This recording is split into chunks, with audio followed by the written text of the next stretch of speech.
సంగారెడ్డి జిల్లా సదాశివపేట పట్టణంలోని శ్రీ సరస్వతి శిశు మందిర్ పాఠశాలలో శ్రీరామనవమి కార్యక్రమంలో జరుపుకోవడం జరిగింది. ఈ కార్యక్రమంలో ప్రధానాచార్యులు సంగమేశ్వర్, మాతాజీలు మరియు విద్యార్థులు పాల్గొన్నారు. పాఠశాల ప్రధానాచార్యులు సంగమేశ్వర్ శ్రీరామనవమి గురించి వివరించారు. శ్రీరామునికి ఉన్నటువంటి 16 గుణాలను విద్యార్థులకు వివరించారు. ప్రతి ఒక్కరూ శ్రీరాముని అడుగు జాడలో నడవాలని విద్యార్థులకు తెలిపారు.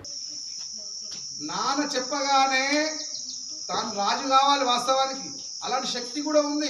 అవసరం ఉంటే నలుగురు అన్నదం చంపేశాన్ని రాజయ్యే శక్తి రాముడికి ఉంది.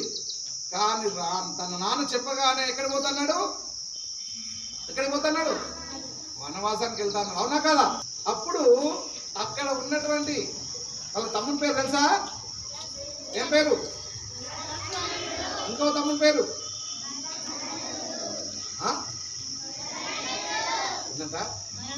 ఇంకోరు? నానా నేను వచ్చే వరకు ఈ రాజ్యాన్ని చూడాలి. కానీ భరతుడు ఏం చేస్తాడు? మరి నువ్వు లేకుండా నేను ఈ రాజ్యం వెళ్ళలేదన్నా, నాతోటి కాదు అని చెప్పి నేను కూడా నేపడే వస్తా అని చెప్పి. చూడండి అన్నదమ్ముల త్యాగభావం ఎట్లా ఉంది. అక్కడ తల్లి కూడా రాముని త్యాగం చేసి అడవికి పంపించింది. అక్కడ తల్లి పాత్ర కూడా చాలా గొప్పది. ఇక దశరథుని అయితే ఎంత ఏడ్చిండో, ఎంత తన యొక్క బాధ వ్యక్తం చేసుకుంటూ తెలియదు. కాబట్టి ప్రతి వాళ్ళు త్యాగమే. చూడండి సీతాదేవి పాపం అప్పుడే పెళ్ళై వచ్చింది, చక్కటి సుఖాలు అనుభవించాలి. కానీ ఎంబడే వనవాసానికి వెళ్ళాలని వచ్చింది. అక్కడ త్యాగం చేసి నేను నీ ఎంబడే వస్తా ఉట్టి ఏమంటారు నార వస్త్రాలు కట్టుకొని అని చెప్పి నార వస్త్రాలు కట్టుకొని వనవాసానికి వెళ్ళారు సీతాదేవి. అక్కడ త్యాగం అనేది ఉంది. రామునికి లక్ష్మణుడు పాపం ఆయన కూడా కొత్తగా పెళ్ళయింది, ఆ రాజ్యంలోనే ఉండాలి.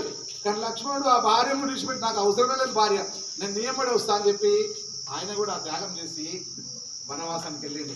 మన లక్ష్మణుని భార్య కోప్పడి అసలు ఇంటికి వెళ్ళిపోవాలి. ఇప్పటి వాళ్ళు అయితే నువ్వు లేకపోతే నేందుకు చక్కగా ఇంటికి పోతా అంటాం, చక్కగా చూసుకుంటా అని చెప్పింది. అక్కడ త్యాగమే.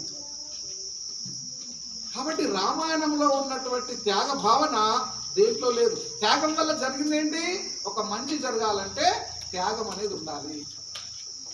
మరిన్ని అప్డేట్స్ కోసం మా ఛానల్ని సబ్స్క్రైబ్ చేయండి.